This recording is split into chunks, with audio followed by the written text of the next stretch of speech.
Raiders, there's a Heroes Path, Sweethearts Path, ooh la la, event happening in Raid Shadow Legends. If you are going for the Noldua Fusion, this is going to be a must do to finish it. Basically, everyone who's doing Noldua Fusion needs to at least do some of this. This is going to have two parts. One is going to be gear hunting, one is going to be Summon Rush. Fundamentally, it basically combines those two events to end this event, and I currently have 75 Noldor fragments. I'm going to finish it. What we're going to do in this video, though, is we're going to rank all of the summon rush options. We've got a basically 15% progressive for all the summon rush, and we're going to rank which ones you should put in your slot since you get to choose which is getting the 15 times chance. So that's what we're going to do in this video. But first, I just want to take a look at the rest of the Sweethearts Path event.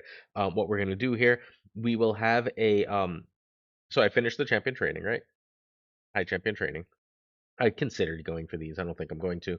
I finished the champion training. I'm not messing with the deck of fate. I opened whatever I could. Deck of fate doesn't come with any Noldua. Noldua is our priority right now. Can't do both at once, or shouldn't do both at once anyway, for where our account is. Then we finished, we have a dragon tournament that we haven't touched. This dragon tournament with its 5 Noldua is going to be how we get to 80 of our Noldua shards. So we're going to 80 shards by doing this dragon rush. We're going to use this dragon rush at the same time the hero's path is happening because that lets us double dip with our energy. Our energy is then going to help us progress down the path, right? And help us get to our Noldua. My daily energy amount, by the way, just for the record, is generally, I have 580, is generally going to be about 750 because I have 2 more advanced quests to do and I've claimed everything else that has energy in the game. So I'm going to put 750 energy immediately into Dragon. I'm probably going to need like 2 to 3,000 energy, but that's what gem refills and a little bit of patience are because I still have 2 days. So once that's done, I'll know exactly how much pulling I need to do in our hero's path, and that's when I'm going to start pulling and creating my plan. So from there, there's also going to be a Classic Arena Takedown. Classic Arena Takedown is another 5 shards. That's ridiculously easy. Also, starting on the last day, will be a gear enhancement. I'm sitting on 20 million gold. I just buffed a bunch of champions that need to finish up their gear. I'm going to finish up some of my shredder gear. I decided to buff Basim. I needed an extra live arena speed lead. It should have been Lord Shazar, right? I've got Lord Shazar who I've been ignoring forever. It should have been Lord Shazar, but I'm a content creator and Basim's probably more interesting. And for most players, and honestly, the block active skills for 2 turns on a 3 turn is really, really, really good. So that's where I decided to start with this hero with where we are for now. So just in case you were wondering what we're doing, that's what we're doing here. We're gonna buff these 2 champions. You'll note that this gear is severely undertuned. We also have to buff the gear of Scaramus because we're about to do a Hydra, and Scaramus's gear is not at all. So I'm probably going to just finish up the gear on those 3, and then we'll go from there, and that should be enough to get to, for me, it'll be 90 fragments, which means I need to get 10 fragments from the hero's path. All right, that's basically my summon plan to get Noldua. Now we're gonna get to. It's not in game yet, so we're gonna have to head over to Hell Hades. Let's head on over to Hell Hades right about now. This is the summon path event that I keep up at all times during the event, so I can just keep track. But we see the summon path event, the Power Couples Progressive Summon. This is going to be a 72 hours, so it's one of the longer ones. Progressive chance events from basically everything: Ancient, Primal, Sacred, and Void. And this is worth paying attention to. So you're gonna get a 15 times chance to get that champion. There is no double summon here, right? However, it is at least a 15. 15 is better than 10. I don't know. Is it amazing? No. Um, but 15% chance is still pretty good. We are much, much, much more likely for this to matter on voids than on the other types of shards because the void pool is significantly smaller. Just keep that in mind as we go forward. So the champions you're going to be able to get are from your ancients, sacreds, and primals are Moto, Esme, White Queen Ancora, Rhodos the Lost Groom, Sikia Flametongue, and Oella. And the first thing I want to say is if you have any of the partner champions, and the partner champions are sort of mostly down here, if you have any of the partner champions, you should probably be prioritizing the second of the partner, right? That makes perfect sense, hopefully, to everyone. The other thing to note is that we have the 4 void champions, and the 4 void champions are completely insane. We're gonna rank them, but you like literally cannot go wrong with 3 of the 4 void champions, and the 4th is honestly pretty damn great too. So you're not gonna be too sad. So we're gonna look at the kits, and we're gonna look at where they're good for each of these champions, so you can tell what to put. So first and foremost, I want to say Moto. This is Moto. Don't put Moto in. Moto the Peel is nowhere near as good as the others. And like he's a wave champion, and like wave champ, you don't need to use a legendary finite spot on a wave champion, especially because he's not great at anything but waves. He's good in multiple other content, but he's not great. What makes him just good? He's got a decreased defense on his A1. That's fine, right? Like there's plenty of A1s that do that. This is a legendary, so like good, but like and like really good, right? This is strong. Strong is a good rating. Then Ear Slit attacks all enemies, 75% chance of a stun. We can buck that to 100 on a 3 turn. Extra hit on anyone under a stun. If Esme the Dancer on the team will always place the extra hit and ignore 20% of defense. So not bad with Esme, and we do like having that stun, but that's wave control. That doesn't do anything to bosses, and it's unlikely, honestly, to really matter into Arena. Attacks all enemies will ignore shield buffs. Damage increases 75% while attacking enemies under Stone Skin. That's really nice for Arena, right? So, he's gonna at least semi attacks. If this attack removes 1 or more Stone Skin, grants the champion an extra turn. So like fine, right? This is a generally decent champion. Whenever he kills an enemy, he stuns an enemy with the highest turn meter for 2 turns, once per skill. And if Destiny is on the same team, skills ignore 50% resistance and place an intercept buff. So like good champion if you have again for all of these, if you have their partner champion, they are suddenly good, right? If you have Esme and you've built Esme the Dancer, fine. But outside of that, meh. This is just a decent crowd control champion. We can do better. Esme, in fact, you would have to pull from the same shard path, so you can't. So unless you already have one, you're not putting the other in. Esme is a really, really easy grab over Rotos. Let's again go over why. This is a support champion that is a 4.5 into Hydra and a 4 into Chimera, while also just being good into various regular dungeons. This is not a million times better than her partner champion, Moto, but it is still pretty good, partially because we have the always useful increased ally speed by 19%. Great. She gives the all attack, the increased attack on her A1. Again, we don't super care about this. This is where we start to care. The attack all enemies 75% weaken and block buffs for 2 turns is really, really great. Block buffs for 2 turns is super strong into Hydra and just generally good. Also, turn meter. This turn meter debuff is going to make her really, really strong into the Dark Fae, the current Doom Tower boss. This is going to decrease the turn meter of all enemies by 20%. If Moto's on the same team, we steal 20% instead. So the decrease by 20% is great. We should have a guide for Dark Fae up real soon. She's going to be one of the champions if you get her. That's really good into that. She has a Blessing of the Sand, 5 turn, which we can book down to a 4, which it was a 3, with a 50% increase accuracy, but the important part, the 30% increased speed, with the 75% chance of removing all buffs. Again, really good. If Moto's on the same team, we steal the buffs. Great stuff, yeah? And then a passive, when hit, 50% chance of changing the attack's crit hits to weak, normal, or strong. If Moto the Peel, then chance increases to 30%. Whenever this champion is hit, increase the turn meter of the ally with the highest attack by 50%. So she makes her strong allies attack more. Um, but also basically getting rid of buffs on opponents. She's really strong and worth pulling for, although again, she's not near the top of my list. Significantly better is Rotos the Lost Groom. Rotos is one of those classic champions that everyone always talks about, so you've probably heard about Rotos before. Certain champions are like famous and popular in the game and certain aren't. Getting an undead that hits like a truck is really nice. And this is going to be great into an area that I know a lot of people struggle with. One of my account's big struggles is Ice Golem. Anything that does that much into Ice Golem and Demon Lord is worth looking at for me. Even some like 3.5 Ice Golem hard is pretty solid. The other really useful place that's hard to deal with is Scarab King. The Doom Tower bosses that are hard for me are Dreadhorn Bommel, Scarab King, and sometimes Dark Fae. I think I've mostly solved Dreadhorn and Dark Fae, but they're like not auto wins, right? They're harder. The others are generally speaking fairly simple to crush, although Rotos being good against them certainly doesn't hurt. This is a good clan boss champion, and clan boss is the most important thing for an early account, so he's very good. He is again completely broken with his partner. We'll get there. So this is a 75% chance of decreased debuff on the A1, and a 25% chance of an extra turn. See how much immediately better that is with the 25% chance of extra turn? I do too. That makes, and also decreased defense has extra value because this is a big damage dealer. We don't love the amount of books this takes, but what are you going to do? Vitality Plunder, a 3-turn cooldown that we can get to a, you read that right, 2-turn cooldown. Attacks on enemy, destroys max HP by 20%, adds that HP to the champion's own max HP. Can only go up to 60%. So if you use this 3 times, you have added 60% max HP, and then you're done, right? Destroys max HP of bosses by 30% of the damage inflicted instead. Love it. This champion's max HP is increased by 15,000 when skills used against bosses. Again, 3 times, works great. 2-turn cooldown, which is also really, really nice. That does really solid damage, and also we get extra benefits when we fill it up. Then we have attack when enemy ignores 60% of target's defense, and we're lowering their defense, and we're ignoring 60% of that.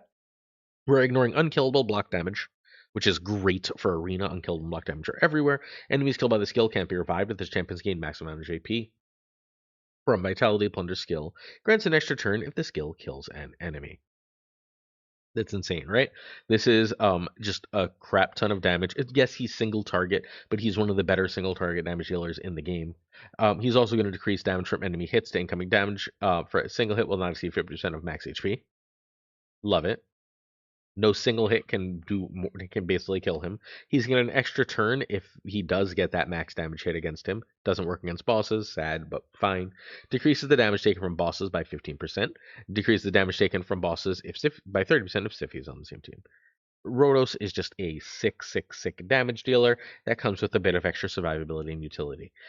He is still not our first pick. However, we're almost done with the, I believe, shh, making sure I know what I'm doing. Shh. Still learning. Nope. Okay. Rotos is still not our first pick as we continue to count up to what we want. We have Narcissus next. The White Queen. Sorry, not Narcissus. White Queen Ancora, whose partner is Narcissus. White Queen Ancora, I would choose over Rotos because damage dealers, while cool, single target damage dealers are good, but support champions tend to be better. And look at that 5-star in Hydra, 4.5 into Chimera. That's what we're looking for as an early game account. That's where we want to be. Yes, that's the only real use. Yes, that's fine. But being insanely good into Hydra, being insanely good into Chimera, yeah, I'm about that life. We also have the Speed Aura, which we're really looking for all over the place. 30% chance of decreasing cooldown of a random ally skill by 2 turns on her A1 is fantastic. That's so good. If Narcissus on the same team, it's just going to target White King Narcissus. Fine. And hey, if we fully reset a cooldown, and we're probably going to, we're also going to get a 10% max HP heal. Casual HP heal is a bonus, but not amazing. Let's remove all debuffs from all allies and give them a shield. Sounds good. 2-turn shield. If Nar's on the same team, we also get strengthened to lower some damage, and we also, by the way, just casually fill turn meter for all allies by 10%. Great. So we have a cooldown reduction. We have a remove all debuffs, and then we also get a casual revive with a 75% turn meter at 50% HP, whatever, and reset cooldown of all allies, all revived ally skills. This is one of the best single target revives in the game, period, bar none. By the way, if Narcissus is on the same team, you get 75 and 100 for the turn meter. After the revival, decreases turn meter for enemies by 10%, just slow them down a touch. If White King is on the same team, decrease it by 20. Insane partnership. And then when the enemy tries to place a fear, true fear, basically the crowd control ones on the champion with the highest critical damage, this champion gets them instead, and then we fill the turn meter by 50% if they miss their turn due to one of them. So they're going to miss their turn and basically get to go again. At the start of their turn, remove any debuffs from this champion. If White King Narcissus on the same team, you're just going to you won't get the buff, but you're just not going to take those debuffs. So if you have Narcissus, this is such an easy grab. It is it's on a 3-turn, but you can make it a 0-turn cooldown. You can make this just always happen. It's disgusting. I am a big fan of White Queen Narcissus. I just think Oella is better. Oella is another phenomenal. If you have obviously Narcissus, you're gonna take the White Queen. But Oella is another supporter, and again, we have 5 stars into Hydra, 4 stars into Chimera. Slightly worse into Chimera, but now we also have Iron Twins and Sand Devil. And as an earlier account, Sand Devil and Iron Twins are both ridiculously annoying. Getting a 5-star champion into both of those in one seems unbelievably useful to me, especially Hydra, Iron Twins. Those are like my big areas outside of Ice Golem that I'm looking to improve my account. So this is who I will be putting into my and I'm gonna have to pull a couple, right? I'm gonna have to use a couple of my Lego shards to get there. So this is who I am pulling for. I'm looking for Oella. And Oella is also doesn't super need her partner. So an 100% chance of a 30% decreased speed for 2 turns on an A1 is stupid. That is unbelievably good. Can't be resistant if we have ultimate fine. We've got a 100% chance of a 30% decreased speed. That's unreal. What else do we have? Oh, a 30% max HP heal, and we increase all buffs. I'm down for that life as well. 30% decreased speed, and we're healing. Again, great. Fills turn meter for all allies by 30%, and a 50% increased resistance buff on all allies for 2 turns. That increased resistance is part of why we're so good into Iron Twins. We can build enough resistance so that we don't really care about the Iron Twins, and we can just get through the debuffs from them and go to town. Hey, how about whenever we lose 15% of max HP from a hit, we get a continuous heal that's immediately going to trigger. It's going to be 2 turns and instantly activate if Ulton's on the same team, and then we have once. So this is just like a really, really, really easy carry. It's going to heal the crap out of your team, preventing death. So like the revive is nice, but let's just prevent the death with a bunch of heals and get a million more turns than our opponent. Those seem like things that I really want to do. I really want Oella. She's easily the best. However, the voids are an entire class above the others. And we're going to start with, oh no, I lied. Number one is Sikia the Flame Tongue. I'm totally full of it. Sikia the Flame Tongue is Sisia? Whatever. The Flame Tongue is the best option. This is going to do a million things. And I just want you to see the difference in the stats here, right? This, again, 5 in Hydra, 4 in Chimera. But now we also have a casual 4 in Iron Twins, a 4.5 in Ice Golem, but a 5 in Ice Golem Hard, 5 in Spider, 5 in Spider, and then even Hard, and then the Fire Knight, the Dragon, the Ice Golem. This is going to be an account carry. I still might put Oella in because Oella is so good for my account, but we are close. I have a lot of burn champions, friends. Burn has not been something my account has been lacking. I've got like a Drang I haven't built and so many other things. And yes, this is a better class of them, but it's close enough that I'm probably still going with Oella for my own account because my own account wants to deal with Iron Twins and I guess Ice Golem is on both here. Iron Twins, Sand Devil, and Hydra. Both are Hydra. I don't know. This is really close. Not being good into Scarab King, not great. Not being good into Doom Tower, not great, but overall pretty good. So we have an accuracy increase, whatever. 3 hitter on the A1 is really nice. Each one has a chance to increase the HP burn, which is again nice but not amazing. 3 hitter is what we're looking for here into Ice Golem and occasionally Fire Knight, although kind of not Fire Knight. Attacks all enemies, 80% chance of a 25% weaken. Again, we can book that to 100. 100% chance if booked. Up to a 60% decreased defense for 2 turns if at least 2 enemies under HP burn. Not a great boss killer in general, but fantastic into Hydra, fantastic into Spider. Pretty solid into Ice Golem as a decent early hit because we get that decreased defense and we could go. We also activate 1 tick of HP burn, which is where our real money is. How are we getting the burns? Well, we're going to place a burn on this champion for 3 turns and attack all enemies. Then we've got a 75% chance, book to 100, of placing a burn on all enemies for 3 turns. If we place that buff on all enemies, all of a sudden, we're going to get an extra turn too. That's nasty. The problem is so the buff is on him for 3 turns, right?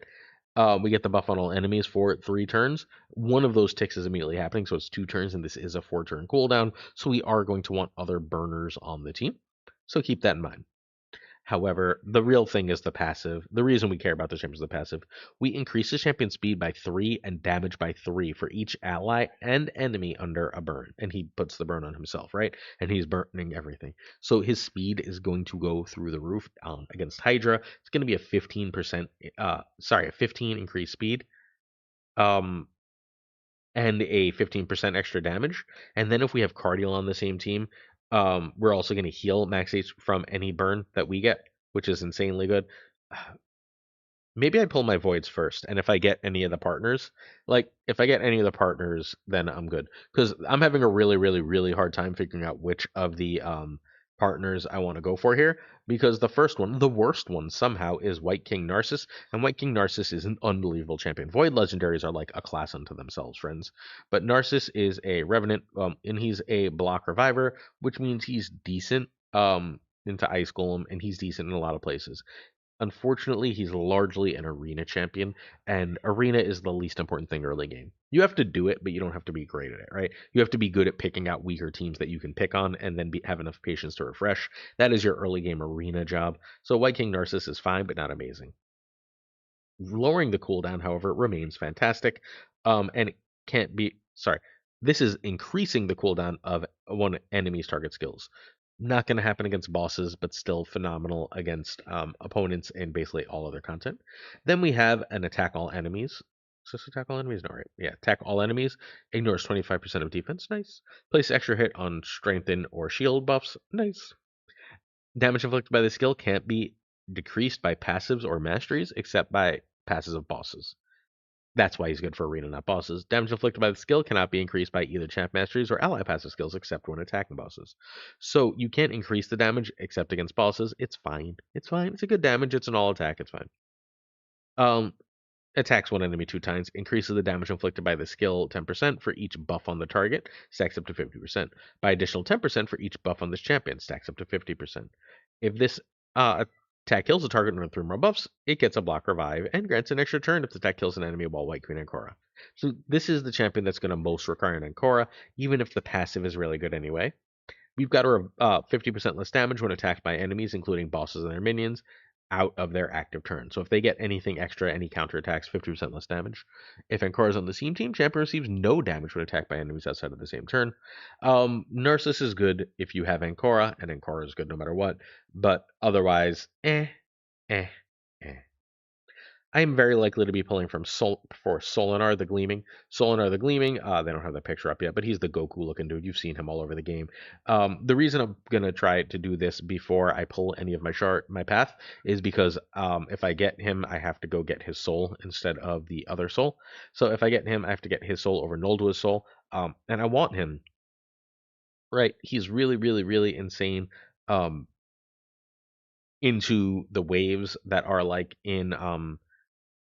in various parts of the game, like Grim Forest, and he's really insane into Arena, and he's kind of just good everywhere else, right? Like he's 4-star into all the clan bosses. We can do better. He's insane into Dark Fae. Again, we'll come back to you later, Dark Fae talk. Check that other video.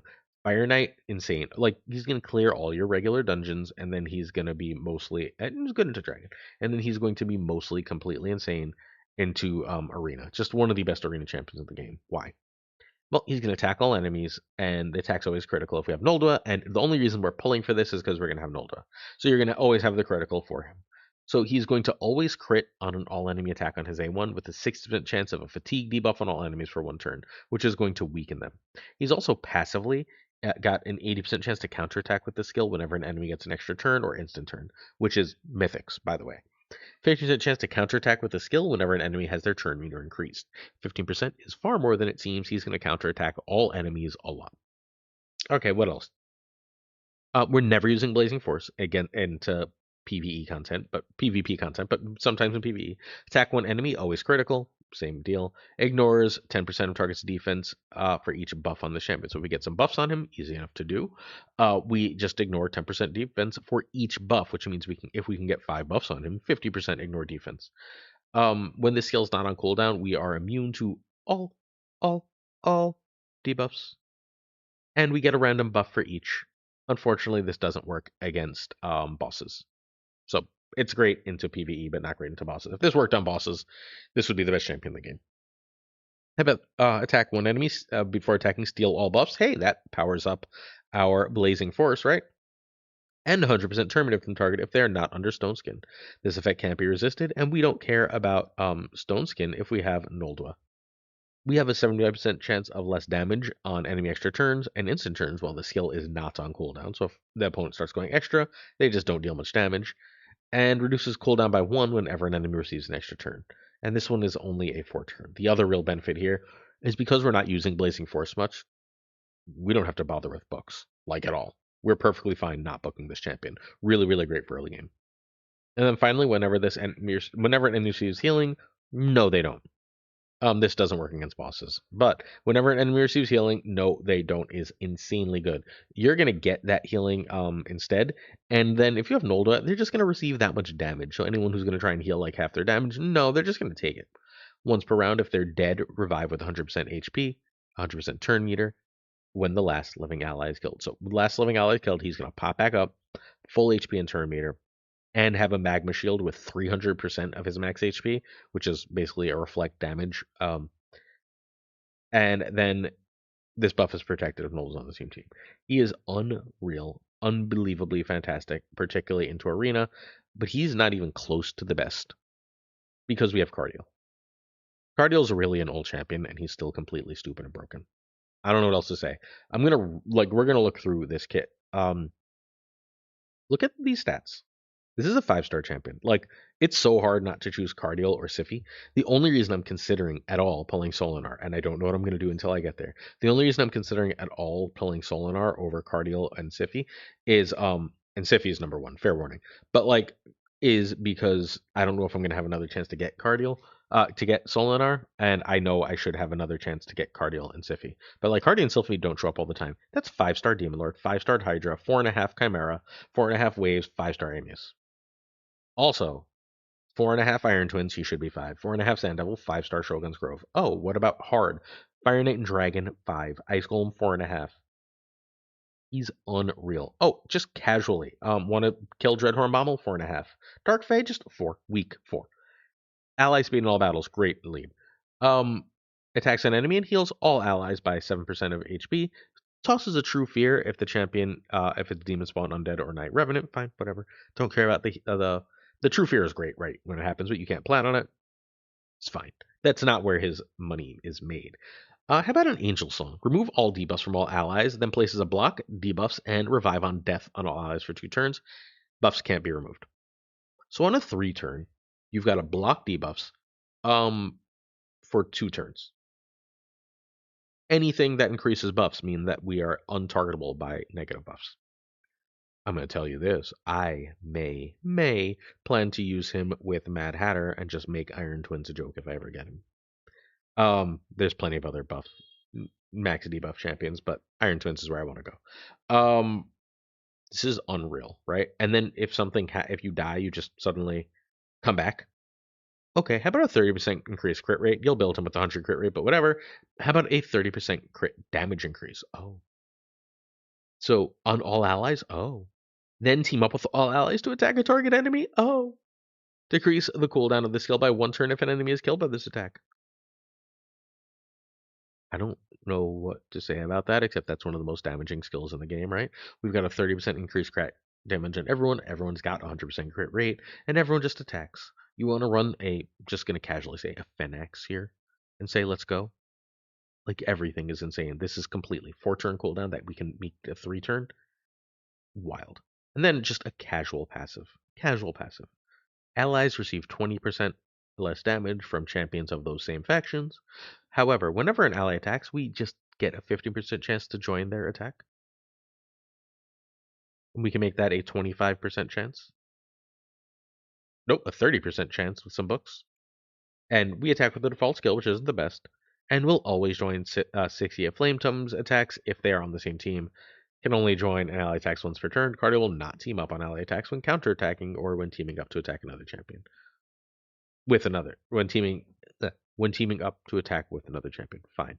Fine. So you got counterattacks. We've got giant team attack, and we've got a basically permanent block debuffs and a revive. And ridiculously good damage and everything else. This is one of the best champions of the game, period, bar none. Still. And that's still not number one because Siphi is stupid and account changing. I don't know what else to say. I want Siphi real bad. It's very likely that Siphi is going to be who I pick. She is one of the best champions in this game. She's only 4.5 into Demon Lord and Hydra and Chimera. Not as good, technically, right? Fine. However, protection and support is hard to come by, and she is a monster at that. She is insane into all the hard mode dungeons, 4.5 into Dragon, Fire Knight, Ice Golem, 5 into Sand Devil and Iron Twins. And she's I guess she's not really good in Doom Tower. So fine, let's take a look at what 5 into Arena, because you've seen her arena. Resistance in all battles by 80 is whatever, fine. Attacks one enemy has an 80% chance of placing sleep for 1 turn if the target's turn meter is equal to or above 50%. We can book that to 100. Can't be resisted. Heals all allies by 5% of max HP if the target's turn meter is below 50. Okay, good. Block debuff on all allies for 2 turns on a 4 turn, not a 3 turn. Fills turn meters of allies by 10%. And then a 60% increased defense and a 30% increased speed. Block debuffs, increase defense, increase speed. That's 3 of the most important skills in the game, period. Yeah, I'm about that. Then how about we just revive a single ally with 55% HP and a that's right, full turn meter. They also get a 50% increased attack buff and 30% crit rate buff on that ally for 2 turns. On a 4 turn, we've got a full turn meter. So we revive them, they immediately go. And then just a casual heal to start of every turn.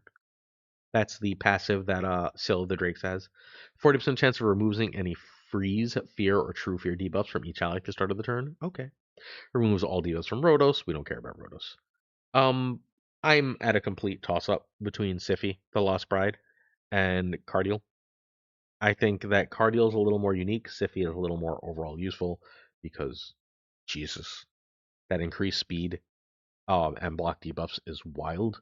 Putting things to sleep is wild. Being able to ignore freeze and fear and true fear is wild.